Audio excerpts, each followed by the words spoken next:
There are seasons in life when nothing is loud, yet everything feels heavy, when effort doesn't fail, but it also doesn't arrive, when days move forward, but answers stay still. Most people believe pain comes from loss, but often the deepest ache comes from waiting and not knowing how long.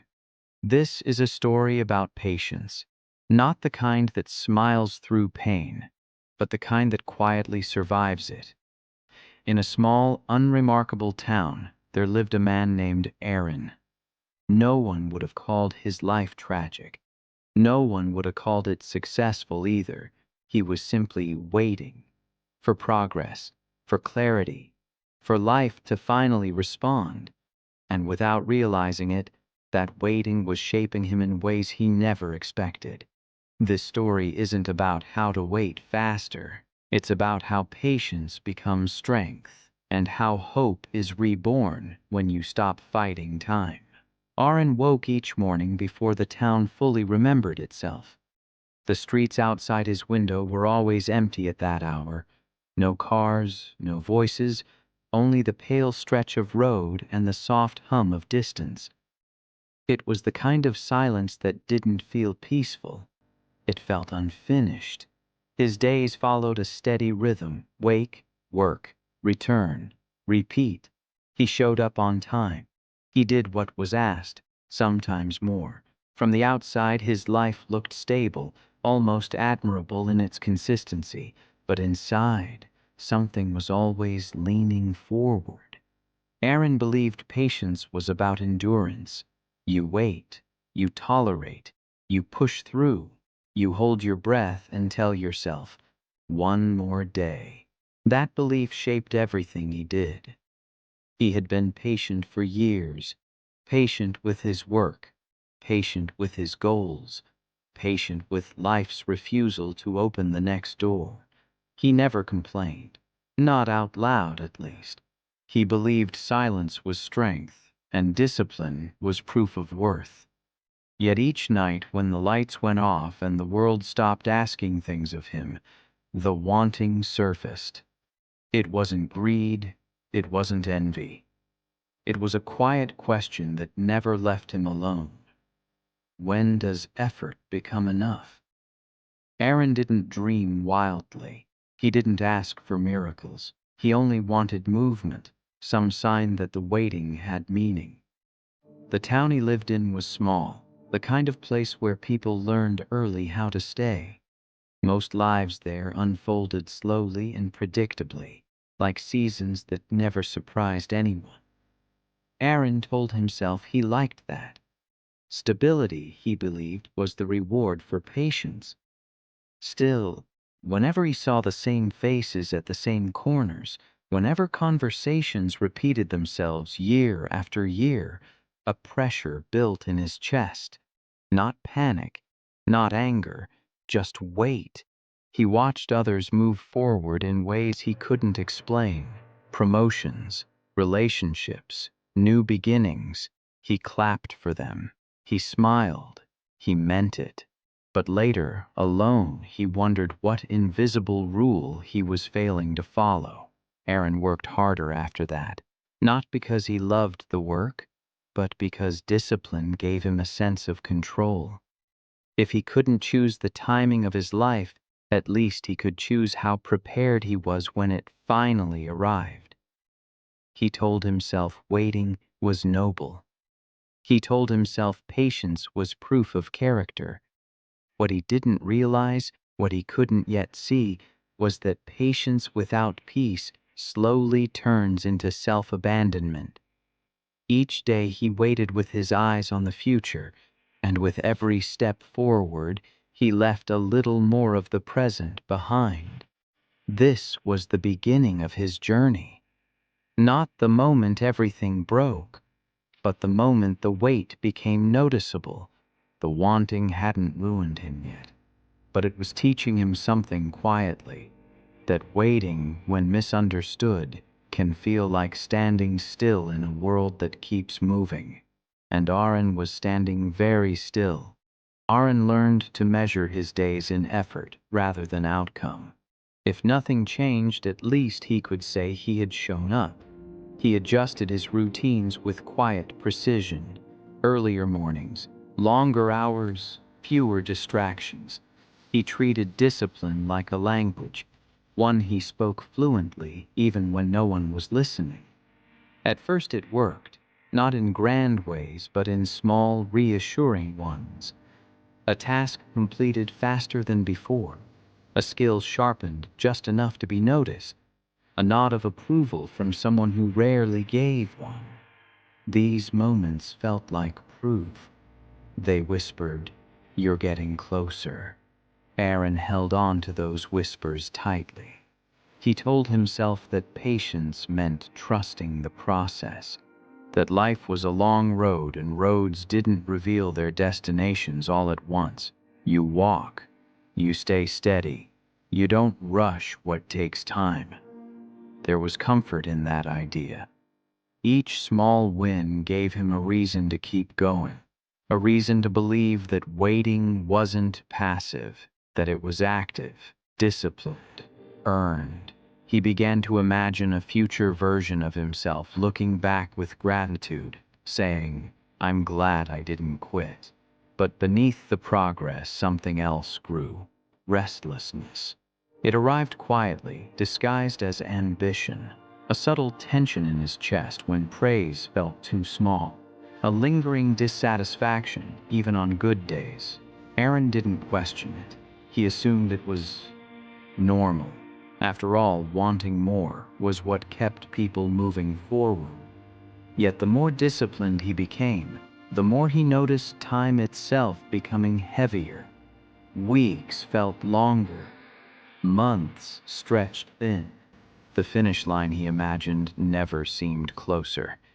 It only became clearer in his mind, more detailed, more demanding.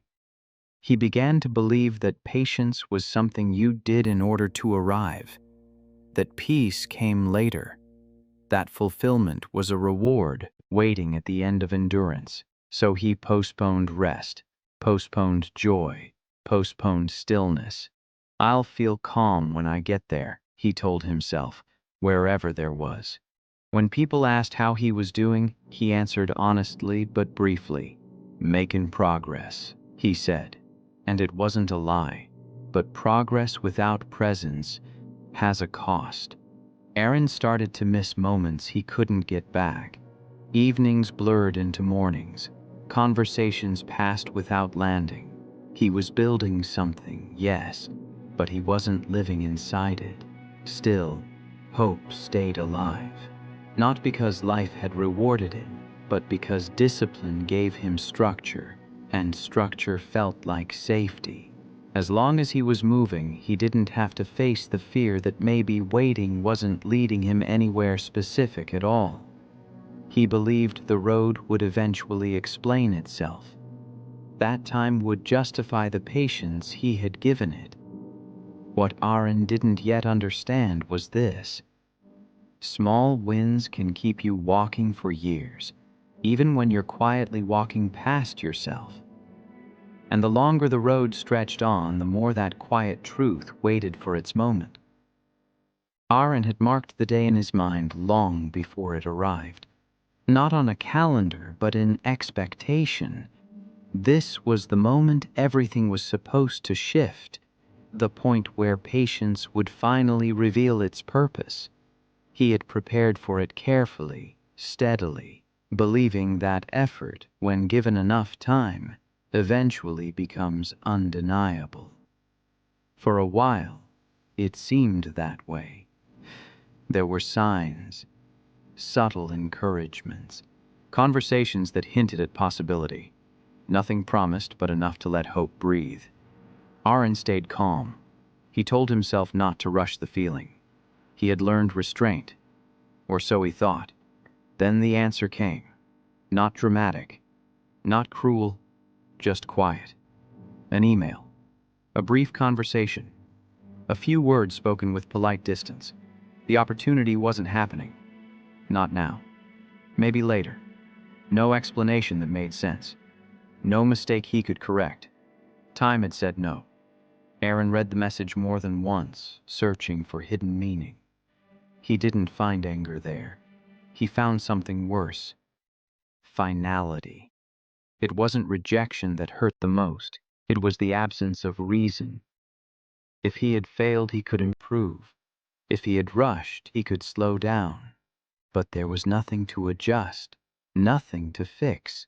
All that discipline, all that waiting, and still nothing moved. The world outside continued as usual. People laughed, traffic passed, days kept their rhythm. Only Aaron felt suspended, like he had stepped forward and found no ground. That evening he walked longer than usual, not toward anywhere in particular, just away from the place he had expected answers to live. The streets looked the same, but they felt unfamiliar, as if time had subtly rearranged them while he wasn't paying attention. He realized then how deeply he had trusted waiting. He had believed patience was a contract. I give time my effort. Time gives me my moment.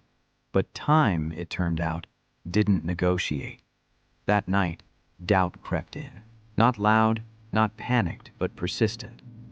Questions he had avoided for years finally spoke. What if waiting doesn't guarantee arrival? What if effort isn't always noticed? What if patience isn't rewarded the way we imagine? Aaron didn't cry. He didn't break down. Instead, he felt hollow. Hope didn't disappear. It fractured. And in the silence left behind, self-doubt took its place. He replayed every step that had led him here, searching for some missed signal, some wrong turn. But the path had been steady, honest, disciplined, which made the outcome harder to accept. That was the night Aaron stopped trusting time, not because he became bitter, but because something fragile inside him finally cracked.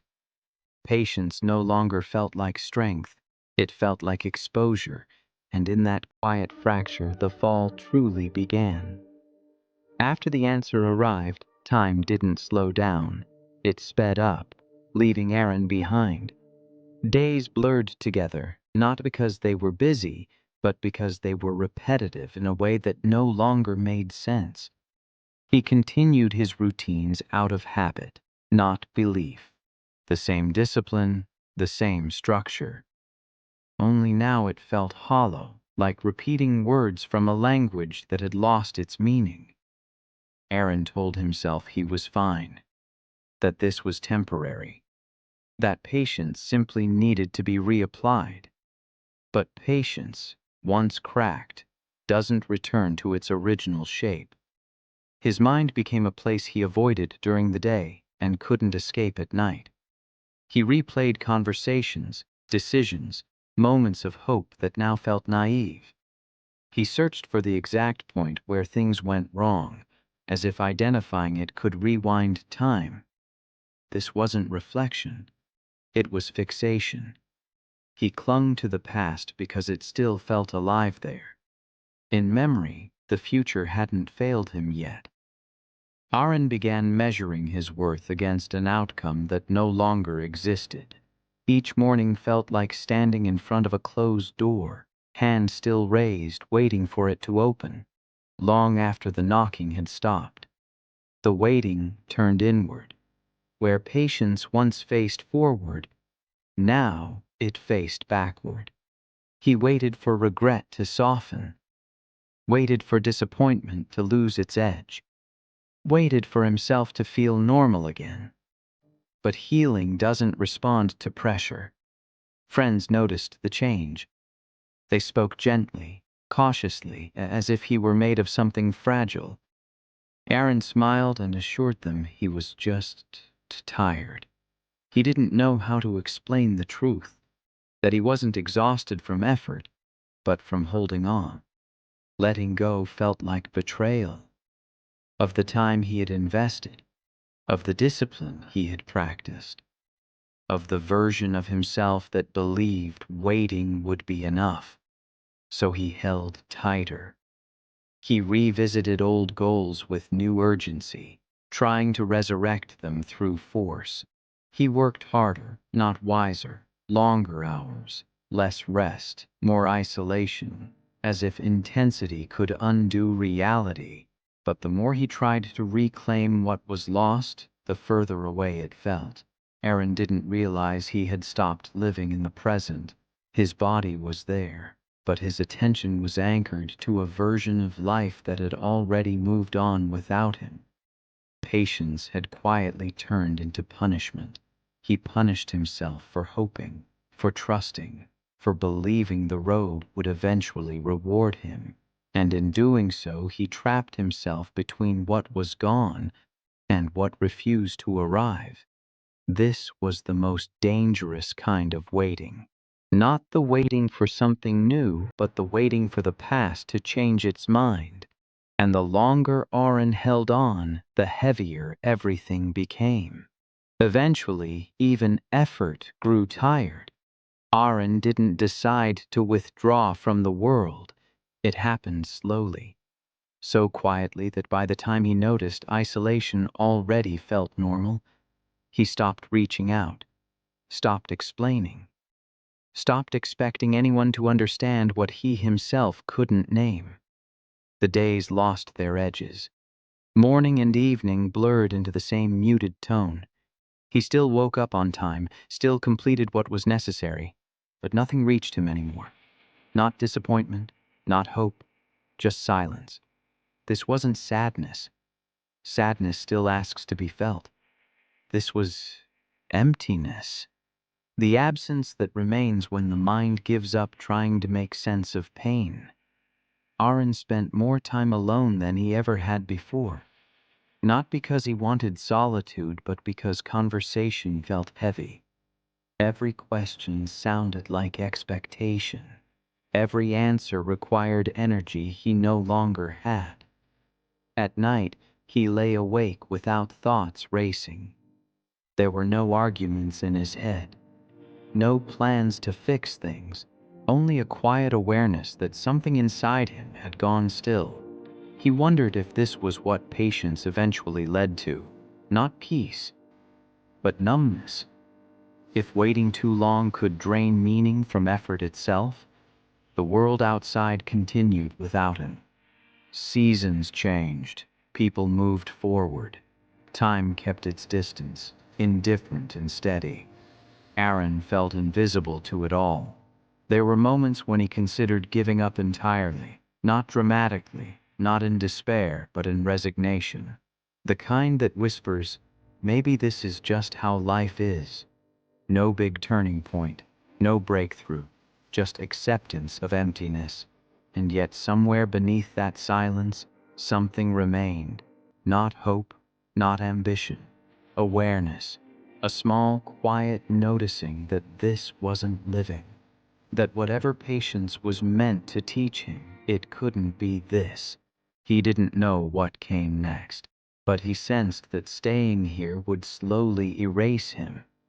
This was the lowest point, not because something terrible happened, but because nothing did. No struggle left, no resistance, only the stillness before change becomes possible. Aaron didn't know it yet, but silence, when listened to long enough, always speaks. The moment didn't announce itself. There was no shift in the sky, no feeling of destiny arriving. It was an ordinary afternoon, one of many Aaron had learned to move through without expectation. He had taken a longer route home, not to clear his mind, but because he no longer cared which way he went. The town park sat quietly between streets, mostly empty at that hour. A few benches, old trees, the kind of place people passed through without noticing. Aaron sat down without thinking. Across from him, an elderly man was feeding birds. His movements were slow, unhurried, each gesture deliberate, as if time itself had softened around him. The birds gathered without fear, hopping close, waiting. Aaron watched longer than he meant to. The man didn't speak at first. Neither did Aaron.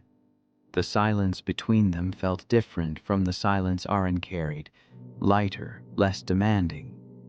After a while, the man glanced over and smiled, not out of politeness but recognition. "Waiting?" he asked. The question caught Aaron off guard.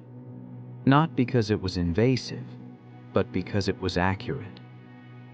"For something," Aaron replied, unsure why he answered honestly. The man nodded, as if that explained everything.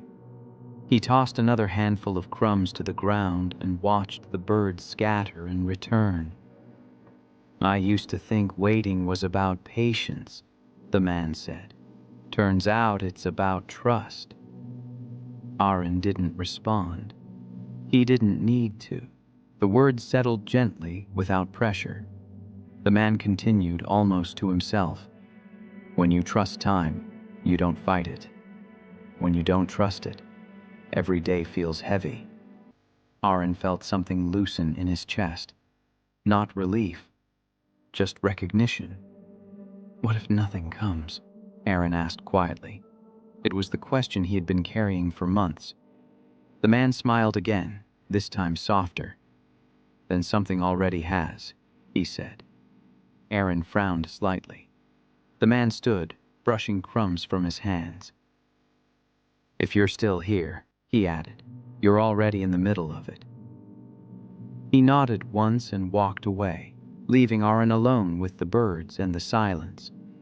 No advice, no instructions, just a perspective Aaron hadn't considered. For the first time in a long while, the waiting didn't feel like a punishment. It felt unfinished. Aaron didn't leave the park right away. He sat there longer than necessary, not searching for meaning, not replaying the conversation, just letting the moment remain as it was. For once, there was no urgency to extract a lesson, no pressure to turn insight into action. The waiting felt different. That evening, nothing in his life changed on the surface. The same room, the same quiet, the same unfinished questions. But something subtle had shifted in how he occupied those spaces. Aaron stopped asking when. Not because the question was answered, but because he realized how much energy it demanded, how it kept him leaning forward, never fully present, always bracing for the future to justify the past. He began practicing something unfamiliar: staying. Staying with his breath when the mind wanted escape. Staying with stillness instead of filling it with distraction. Staying with effort without attaching it to arrival. This wasn't discipline the way he used to practice it. It was softer, less demanding. He still woke early, still showed up, but he stopped measuring the days by progress. Patience, he learned, wasn't about enduring discomfort until life changed. It was about letting life be what it was, without leaving yourself behind. There were moments when impatience surged, sharp and convincing. Old thoughts returned, reminding him of timelines and expectations. But instead of obeying them, Aaron noticed them, like weather passing through. He learned that acceptance wasn't surrender, it was alignment. Slowly, the silence inside him began to change. It no longer felt empty, it felt spacious. Aaron found himself noticing small things again. Light shifting across walls, the rhythm of footsteps, the simple fact of being present without anticipation. Healing didn't arrive as relief, it arrived as steadiness. He realized that waiting didn't mean life was paused, only his resistance had been. This was the beginning of rebirth. Not dramatic, not visible to anyone else, but real. For the first time, Aaron wasn't waiting for life. He was staying with it. The old urgency didn't disappear, it waited. Aaron discovered this on an ordinary morning when a familiar restlessness stirred without warning. Nothing had gone wrong. Nothing had changed. And yet, the pressure returned. Quiet, persuasive, almost reasonable. "You're getting too comfortable," it whispered. "Stillness is nice, but don't confuse it with progress." The thought unsettled him. For days he carried it like a weight in his pocket, taking it out when no one was looking. The mind has a way of romanticizing what once hurt us. The old urgency dressed itself up as ambition, reminding Aaron of who he used to be, the man who chased outcomes, who measured worth by movement. There were moments when he almost believed he had made a mistake. That patience without pursuit was just another way of falling behind. An opportunity surfaced, small, imperfect, but familiar in its promise. It carried the same language as before. Soon, almost, just a little more effort. Aaron felt the pull immediately. His body recognized it before his mind did. The tightening chest, the forward lean, the quiet readiness to abandon stillness for speed. For a brief moment he considered it. Old habits don't announce themselves as old. They arrive as solutions. He imagined returning to the pace he once knew. Longer hours, sharper focus, narrow vision. He could do it. He knew that.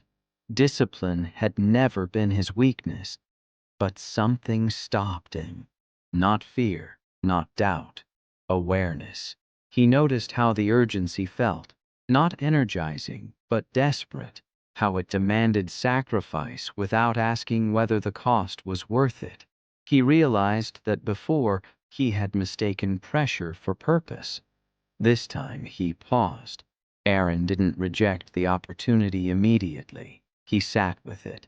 Let it breathe. Let the excitement rise and fall on its own. He gave himself time, something he once denied himself in the name of progress. And in that space, clarity surfaced. He saw how easily patience could be replaced by performance, how quickly healing could be traded for validation, how tempting it was to believe that rushing meant living fully. But strength, he was learning, wasn't in how fast you moved. It was in how deliberately you chose. Aaron declined the opportunity, not with bitterness, not with certainty that something better would replace it, but with honesty. He wasn't ready to return to a life driven by urgency alone. The decision didn't feel triumphant. It felt calm. That night, he slept deeply for the first time in months. The test had come, and it had passed. Not because he had become immune to impatience, but because he recognized it when it arrived. Transformation, he realized, isn't proven in silence. It's proven when the old patterns knock, and you don't open the door. Nothing remarkable happened after that. No breakthrough. No announcement from life that the waiting was over. And yet, something fundamental had shifted. Aaron stopped waking with the feeling that the day was behind him before it began. Mornings felt neutral, open, unpressured. He moved through them without the constant urge to catch up to an invisible deadline. For the first time, time felt like a companion instead of an opponent. He still worked, still planned, still cared. But his effort no longer carried the sharp edge of demand. He didn't rush moments away in anticipation of better ones. He didn't treat the present as an obstacle to endure. Peace arrived without permission. It wasn't excitement or happiness. It was alignment.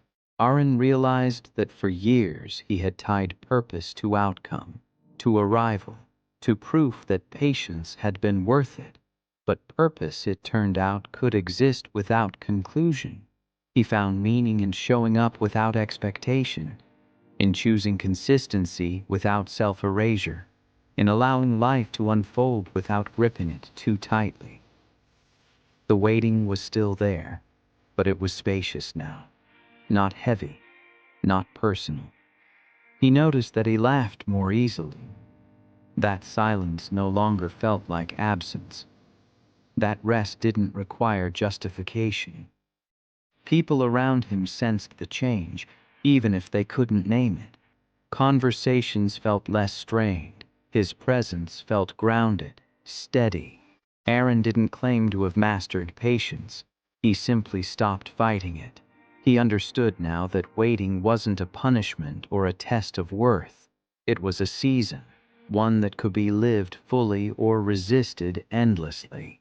And without trying to force it, hope returned. Not the fragile kind that demands results, but the quiet kind that stays, even when nothing arrives. This was the new dawn, not marked by achievement, but by peace. If you've stayed with this story, it's because some part of you recognizes the waiting. Not the dramatic kind, not the kind that comes with countdowns and certainty, but the quiet waiting, where effort is real, time is slow, and answers refuse to show themselves. Aaron's journey was never about learning how to wait longer. It was about learning how not to lose himself while waiting. Here is what his silence teaches us. Patience is not the ability to suffer quietly. It is the ability to remain present without resentment. Waiting does not mean life is paused. It means life is asking you to stay instead of rush. Discipline becomes destructive when it demands you abandon your peace to prove your worth. Letting go is not quitting. It is releasing the illusion that force controls timing. Purpose does not live at the finish line. It lives in how gently you walk the road. Healing begins when you stop treating time like an enemy and start treating it like a teacher. Strength is not speed. It is the courage to choose steadiness when urgency feels tempting.